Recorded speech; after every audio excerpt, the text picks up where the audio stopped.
Apocalipsis capítulo 3.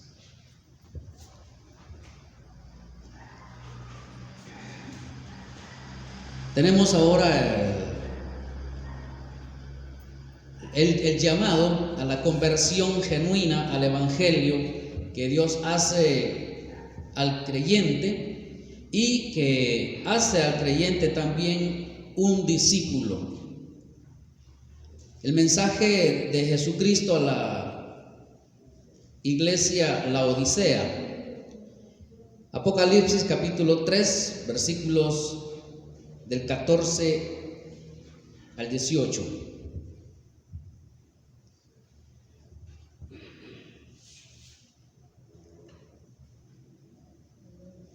Dice: escribe al ángel de la iglesia en Laodicea: he aquí el amén, el testigo fiel y verdadero, el principio de la creación de Dios, dice esto: yo conozco tus obras, que ni eres frío ni caliente. Ojalá fueses frío o caliente, pero por cuanto eres tibio y no frío ni caliente, te vomitaré de mi boca.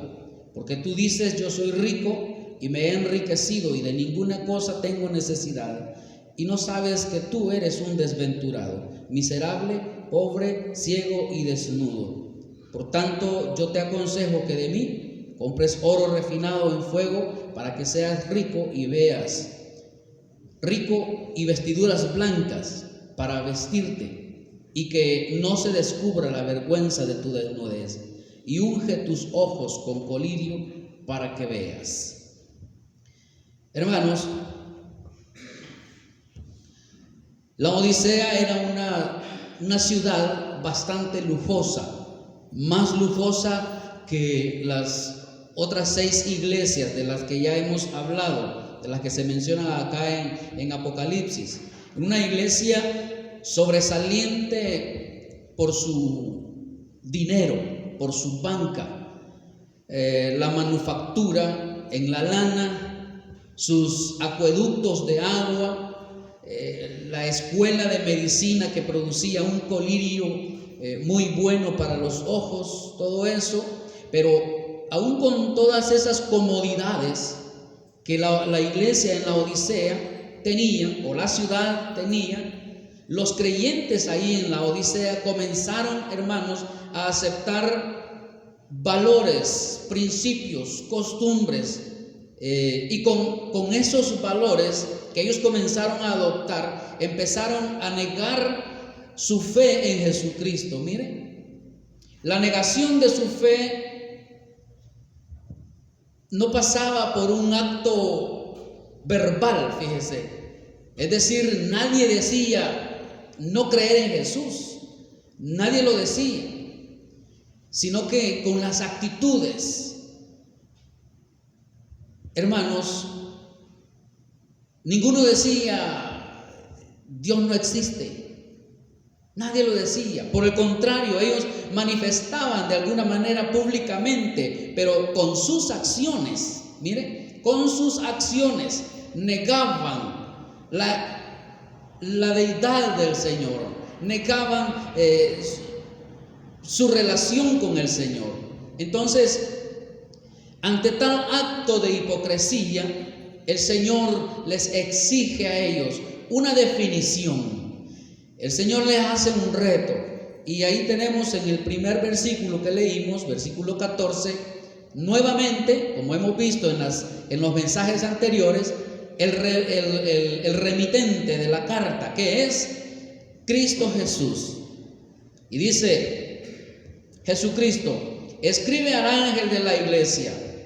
Como en las ocasiones anteriores, vuelvo a decir que el remitente de la carta es el Señor Jesucristo, quien vuelve, hermanos, a presentarse con algunas de las frases con las que fue descrito allá en el capítulo 1. He aquí el amén, he aquí el testigo fiel y verdadero. Y mire que esa expresión, hermanos, subraya la fidelidad del Señor Jesucristo. En Él todas las promesas son inconmovibles. En Jesucristo todas las promesas, hermanos, son firmes. Él es el que garantiza todo los pactos de Dios para con el hombre. Al mismo tiempo, hermanos, es verdad, es verdadero, así como dice Isaías 65:16. Quien nunca miente, quien nunca se equivoca, hermanos. En ese sentido debemos nosotros relacionar esa expresión con la frase usada frecuentemente por el Señor en los evangelios, cuando Él decía: de cierto, os digo.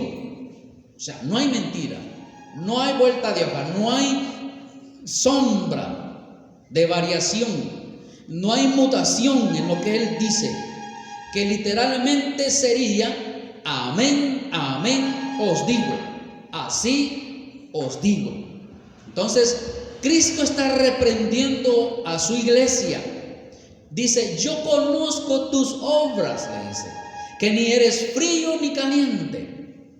A diferencia, hermanos, de las otras iglesias, las otras 6 iglesias, en el caso de Laodicea, no hay ninguna palabra de alabanza, no hay ningún halago para la iglesia. El Señor conoce, dice: yo conozco tus obras, que ni eres frío ni caliente. El Señor conoce nuestras obras, lo que siempre muestra el verdadero estado espiritual de cada persona. Él conoce todo. Las palabras pueden indicar otra cosa, pero el Señor afirma que es por nuestros frutos que nos damos a conocer. Ni amaban ni odiaban, ni amaban ni odiaban, no se apasionaban por nada, ni por lo bueno ni por lo malo, eran indiferentes. El agua caliente es útil para el baño. El agua fría sirve para calmar la sed en un día caluroso. Pero beber agua tibia es horrible, es desagradable beber agua tibia. En ese sentido es interesante, hermanos, notar ese contraste con las iglesias de Éfeso y Tiatira. Observamos que en Éfeso los creyentes odiaban las falsas doctrinas, pero no amaban. Mientras que en Tiatira amaban. Había amor, amaban a las personas, pero no odiaban el error doctrinal. Estamos viendo ahí, en la Odisea ni amaban ni odiaban. En las otras, una era fría y la otra era caliente. Pero aquí, en la Odisea, ni frío ni caliente. Mire, con frecuencia, hermanos, muchos de nuestros problemas nos vienen por irnos a los extremos y no guardar el necesario equilibrio en nuestras vidas. Pero aquí vemos que al Señor le desagrada que no seamos extremistas, que no seamos fríos ni calientes. Bueno, en realidad quiere que seamos calientes en el amor por Él, en la pasión por Él, y que su obra arda continuamente en nuestros corazones. Ese es el deseo de Dios. Como diría Judas, que contentáis, Judas, el apóstol, el escritor, que contentáis ardientemente por la fe que una vez ha sido dada a los santos. ¿Cómo podemos ser tibios en este asunto? ¿Cómo podemos ser cristianos y no ser afectados por su fuego, por su calor? Esto describe muy bien a aquellos que solamente han hecho una profesión. Como decimos, incluso uno de nuestros himnos dice: de diente a labio. Esa profesión que solamente se dice por decir, pero sin implicar el corazón. Dice: por cuanto eres tibio y no frío ni caliente, le dijo el Señor a la iglesia: te vomitaré. La iglesia en la Odisea estaba en un tremendo peligro, estaba en un grave peligro, porque si persistían en esa actitud, el Señor dice: los vomitaría de su boca. Literalmente le dice a la iglesia: estoy a punto de vomitarlos. Estoy a punto de vomitarlos. Y la implicación es que si no había un arrepentimiento genuino, la amenaza se iba a cumplir inmediatamente. Como en anteriores ocasiones, el Señor vuelve a hacer una alusión al Antiguo Testamento para explicar lo que quería decir con esa fuerte expresión. Antes que Israel entrara a la tierra prometida, el Señor les dio un solemne aviso que encontramos allá en Levítico 18, 24 al 28. Y ahí les advirtió que iba a vomitar a los cananeos que vivían ahí a causa de las abominaciones con que habían contaminado la tierra. Miren, la iglesia en la Odisea hacía enfermar al Señor. Hacía enfermar al Señor. Su tibieza al Señor le resultaba insoportable. Podemos pensar en lo que sería beber el agua tibia en pleno verano, en pleno calor, beber agua tibia. En esta acción sugiere un rechazo y disgusto. El Señor no tolera la tibieza. O eres caliente o eres frío, pero tibio no. Debemos preguntarnos entonces, ¿en qué consiste la tibieza? ¿En qué consiste la tibieza? Hermanos, implica indiferencia por las cuestiones del Señor, por las cuestiones espirituales. La persona no se preocupa por la enseñanza bíblica. A la persona no le importa si hay errores doctrinales y tampoco se preocupa por combatirlos. Falta de compromiso por la obra del Señor, despreocupación por el crecimiento espiritual de la iglesia. Frente al mundo hay una pérdida de sabor y los efectos que el creyente debe tener como sal.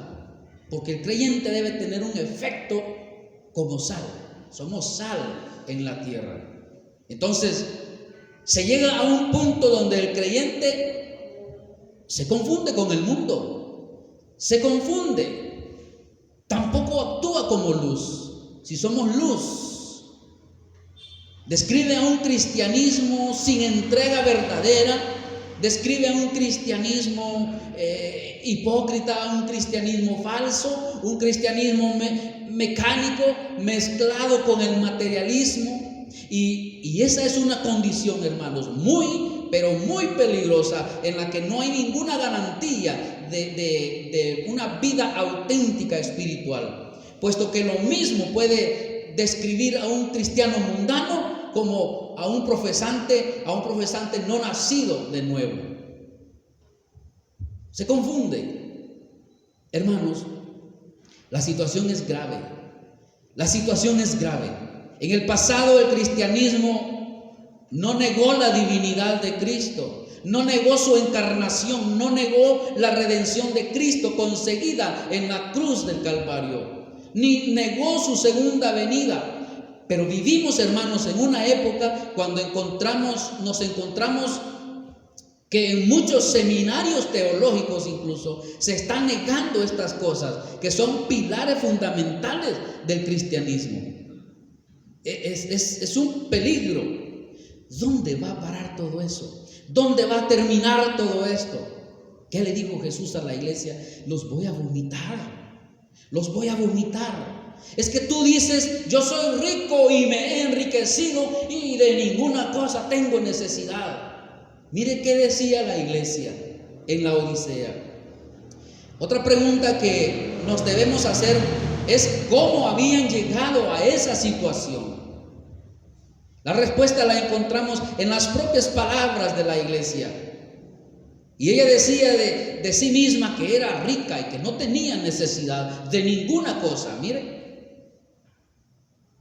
en esta frase parece entreverse que ellos mismos se felicitaban. Ellos mismos se felicitaban y así mismo por la situación en la que estaban. No veían ningún problema en esa situación en la que estaban. De hecho, parecen rechazar el diagnóstico que el Señor les estaba planteando de ella misma, de la iglesia. El problema, por lo tanto, es que se negaban a verse tal como realmente, y para el colmo tenían un exceso de confianza en ellos mismos. Estaban en aprietos, estaban en apuros. En otras palabras, estaba expresando su orgullo, su satisfacción por lo que habían ganado por sus propios esfuerzos. Decían ellos: me he enriquecido y de ninguna cosa tengo necesidad. Seguramente, hermanos, los miembros de la congregación pertenecían a la clase alta de la sociedad, gozaban de respeto de la comunidad, tenían quizás dinero de sobra, y es probable que en su lugar de reuniones pudo haber sido quizás un edificio maravilloso, esplendoroso, con muchas comodidades, butacas de lujo, pero toda su riqueza se reducía a recursos materiales, recursos humanos. Pero esa no era la riqueza que el Señor valora. Esa no es la riqueza que el Señor valora. De hecho, habló de ese tipo de riqueza como engaño de las riquezas, que impide que la palabra sea sembrada en el corazón y que llegue a producir fruto. Eso lo dice allá en Mateo capítulo 13, 22. El engaño de las riquezas. En lugar de la dependencia del Señor, ellos habían llegado a sentirse tan seguros de sí mismos, tan seguros de sus recursos, de los recursos que tenían, que habían excluido al Señor de sus vidas. Lo habían sacado de sus vidas. Razón por la que luego vamos a ver al Señor afuera, diciendo: yo estoy a las puertas y llamo. Dice la iglesia, dice el Señor: y no sabes que tú eres, le dice el Señor, no sabes que tú eres un desventurado, un miserable, pobre, ciego y desnudo. Los creyentes en la Odisea no tenían una percepción adecuada de su verdadera situación. Quizá ni se imaginaban cómo estaban. Su riqueza les había dado una falsa sensación de seguridad, pero su riqueza material no era un reflejo de su luz espiritual, no era un reflejo de su salud también espiritual. Y aquí estaba el problema: la opinión de la iglesia difería radicalmente de lo que el Señor decía de ellos. Mientras que ellos se creían ricos y pensaban que no tenían necesidad de nada, el Señor los veía como mendigos o desventurados, pordioseros, miserables, ciegos, desnudos. Pero ellos se veían ricos. Y ahí estaba el problema. Ahí radicaba uno de sus problemas más graves. Estaban ciegos. Según el diagnóstico divino, eran merecedores de lástima. Al fin y al cabo solo tenían dinero, pobres ricos. Espiritualmente estaban en la bancarrota, eran mendigos, incapaces de ver su propia condición. Y el Señor les hace un llamado al arrepentimiento. Por tanto, les dice, versículo 19: yo te aconsejo que de mí compres oro refinado en fuego para que seas rico, y vestiduras blancas para vestirte, y que no se descubra la vergüenza de tu desnudez. Y unge tus ojos con colirio, le dice. Yo te aconsejo que de mí compres. Ellos no lo sabían, pero sus ilusorias riquezas no eran dignas de ser comparadas con todos los tesoros y sabiduría que están escondidos en Cristo. Ahora el Señor les hace una oferta de gracia. Bueno, yo te aconsejo, te voy a dar oportunidad. Yo te aconsejo que de mí compres oro refinado.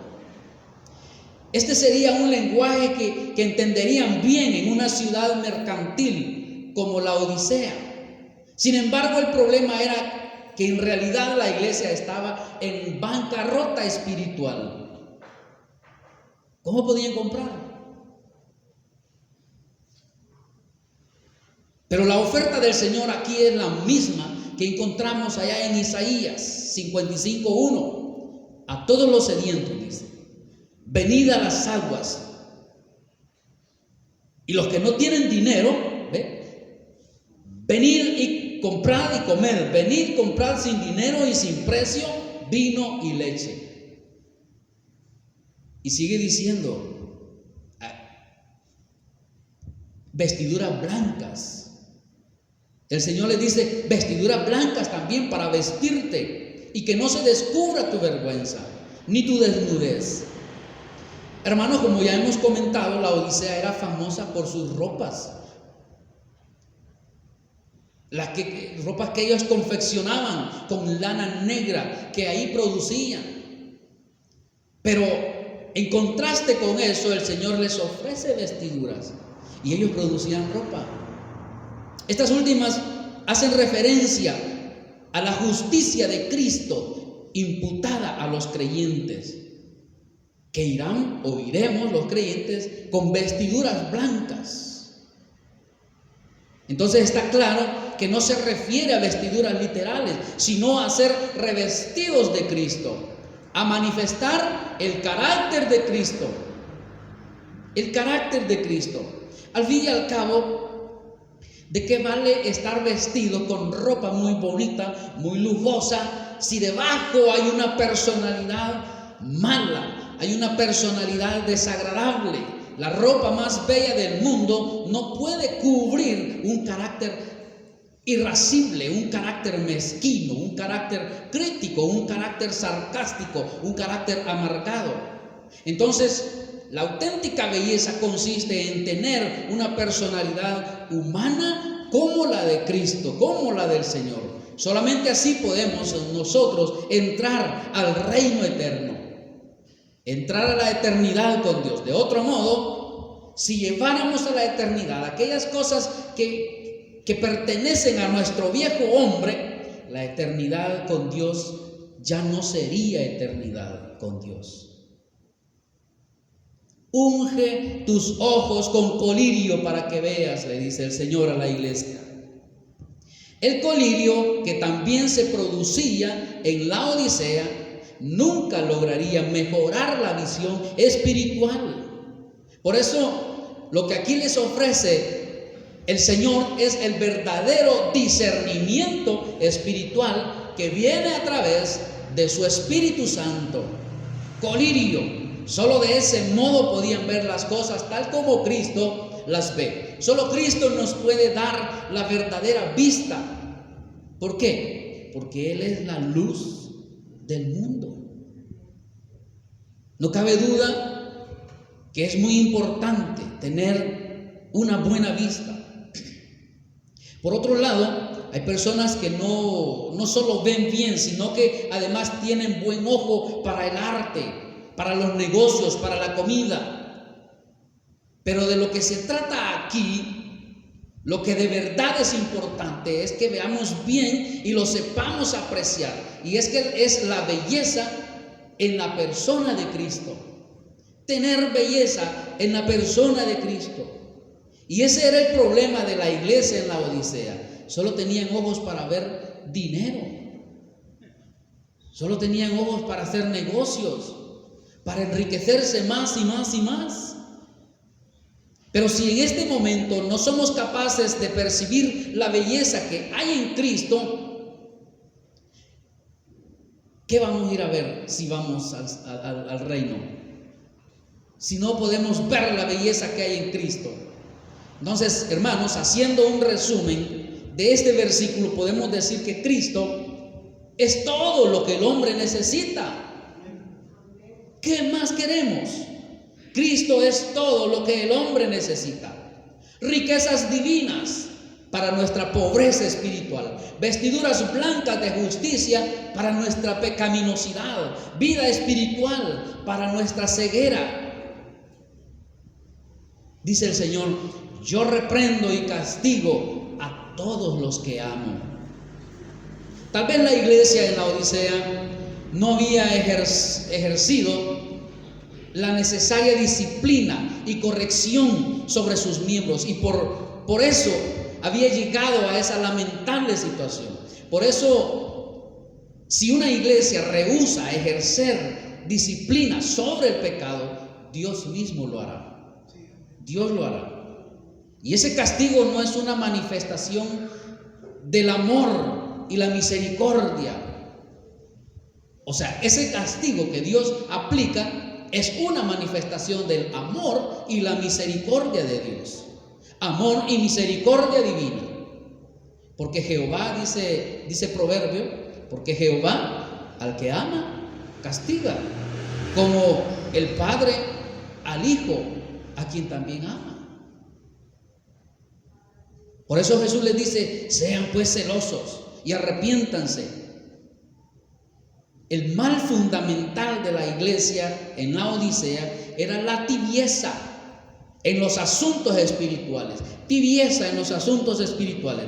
Algo que manifestaba en su ausencia de celo y entusiasmo en todo lo que hacían para el Señor. O sea, si hacían algo para el Señor, como salga. Como a veces dicen algunos hermanos que quizás a veces por poca orientación, voy a cantar una alabanza, pero ¿cómo es para el Señor?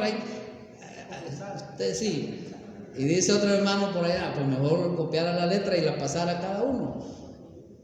Pero hay que ponerle pasión a lo que hacemos para el Señor. Es para el Señor. Entonces, por eso la exhortación del Señor es: sé pues celoso y arrepiéntete. Solo así recuperarían el fervor, solo así recuperarían la pasión. Una exhortación que el Señor hace: he aquí yo estoy a las puertas y llamo, dice en el versículo 20. Si alguno oye mi voz y abre la puerta, entraré a él y cenaré con él y él conmigo. Entonces, como hemos visto, hermanos, la situación era realmente grave. Era grave. Tan grave era que el Señor ya no estaba en medio de la iglesia, sino que estaba afuera llamando a la puerta para poder entrar. Esto describe, como vemos, la situación de la iglesia que piensa que no necesita de Cristo y lo deja fuera. Así que, como no podía ser de otra manera, el Señor los trata como incrédulos desde afuera, y en su inmensa misericordia los llama al arrepentimiento. Sigue buscándolos porque sabe que sin Él seguirán estando desnudos y no dejarán de ser pobres y ciegos. Constantemente los llama esperando una respuesta, porque la puerta ha de ser abierta desde adentro. El Señor nunca entra por la fuerza a la vida de nadie. Es voluntario. Notemos que dice el Señor: si alguno, hasta ese momento el Señor se había dirigido a la iglesia en conjunto, pero la conversación es una cuestión también personal, porque aquí apela al individuo. Si alguno, para el Señor no hay distinción de personas, todos por igual son llamados. El Señor quiere entrar para tener una cálida comunión con cada persona. Dice: entraré a Él, cenaré con Él y Él conmigo. Quizá como un anticipo en estos tiempos, antes de ese glorioso banquete celestial que tendrá lugar en las bodas del Cordero en las nubes con Cristo. Aquí Él quiere tener esa comunión calurosa con nosotros, un anticipo ya a la eternidad, una promesa que hace también: al que venciere le daré que se siente conmigo en mi trono, así como yo he vencido y me he sentado con mi Padre en su trono. Cristo venció al pecado y ahora está sentado a la diestra de Dios en el trono celestial. Esto, hermanos, nos recuerda que al principio de su ministerio, El mismo Satanás le tentó ofreciéndole todos los reinos del mundo a cambio de adoración. ¿Recuerda usted ese pasaje? Todo esto te daré si postrado me adorares. Por supuesto, el Señor lo rechazó. ¿Qué le va a regalar Satanás al diablo? Satanás a Jesús. ¿Qué le va a regalar?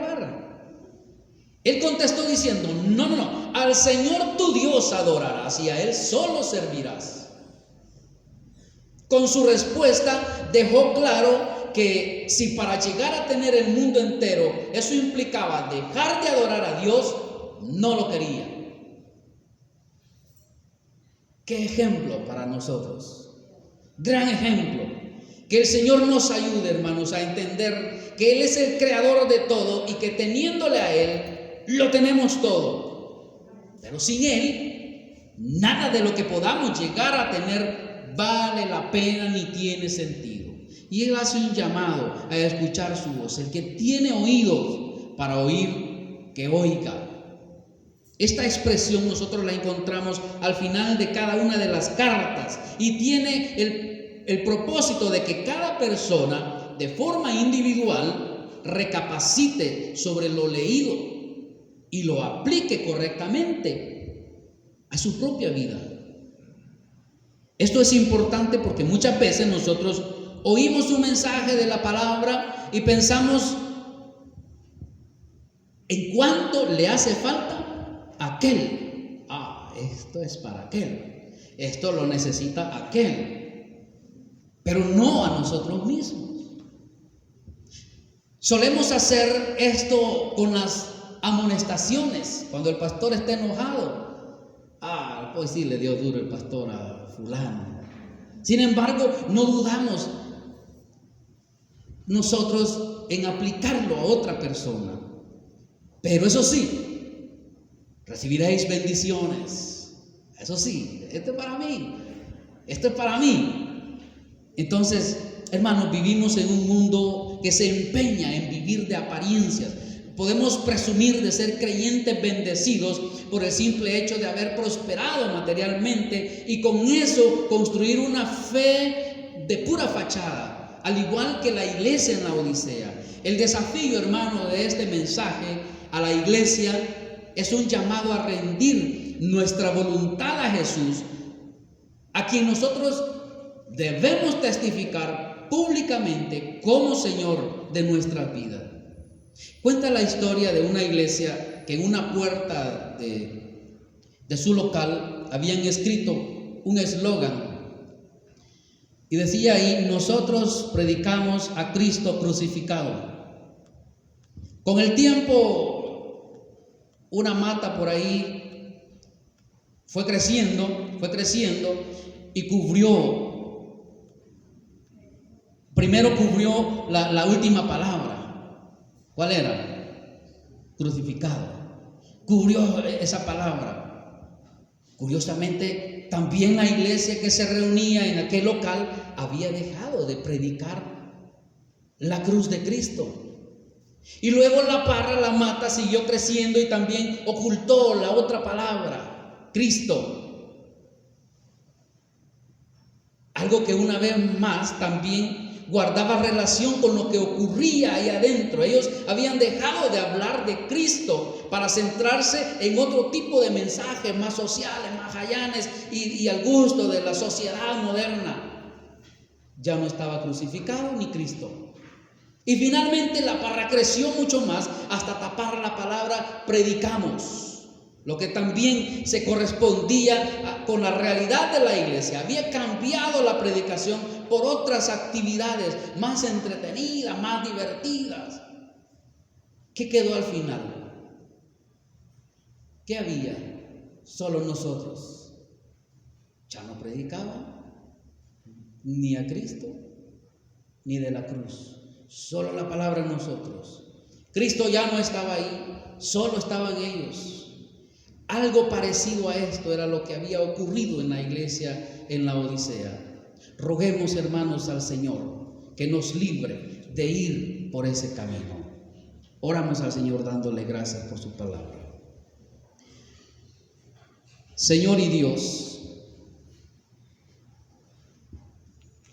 gracias por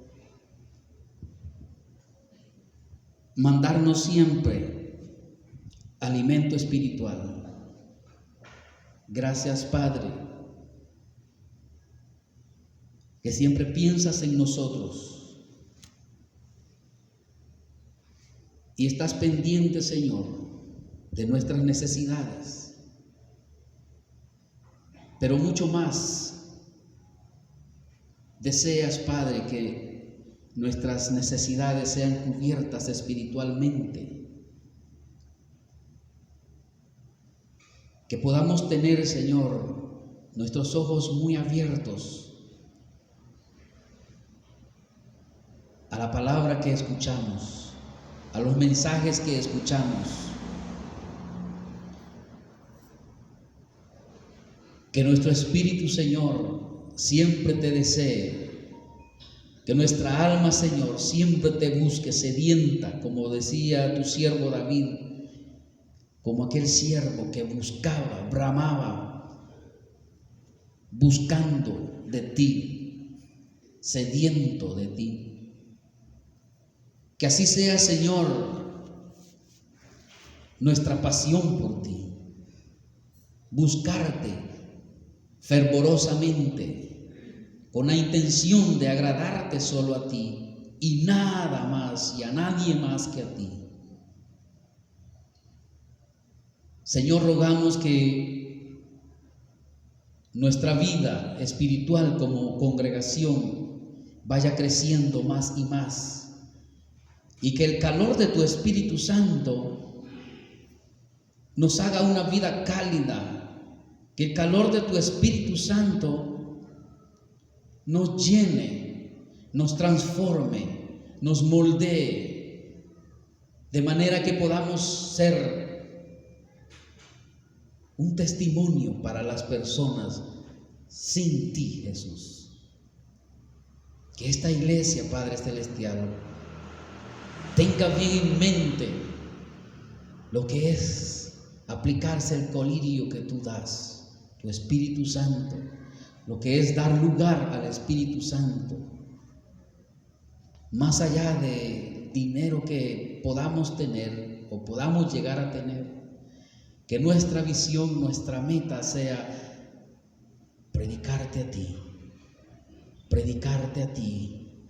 el Cristo que murió en la cruz del Calvario, pero que resucitó para darnos salvación, para darnos vida eterna.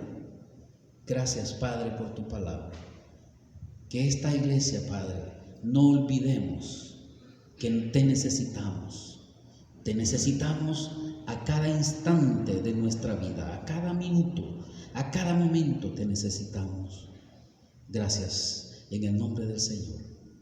Amén.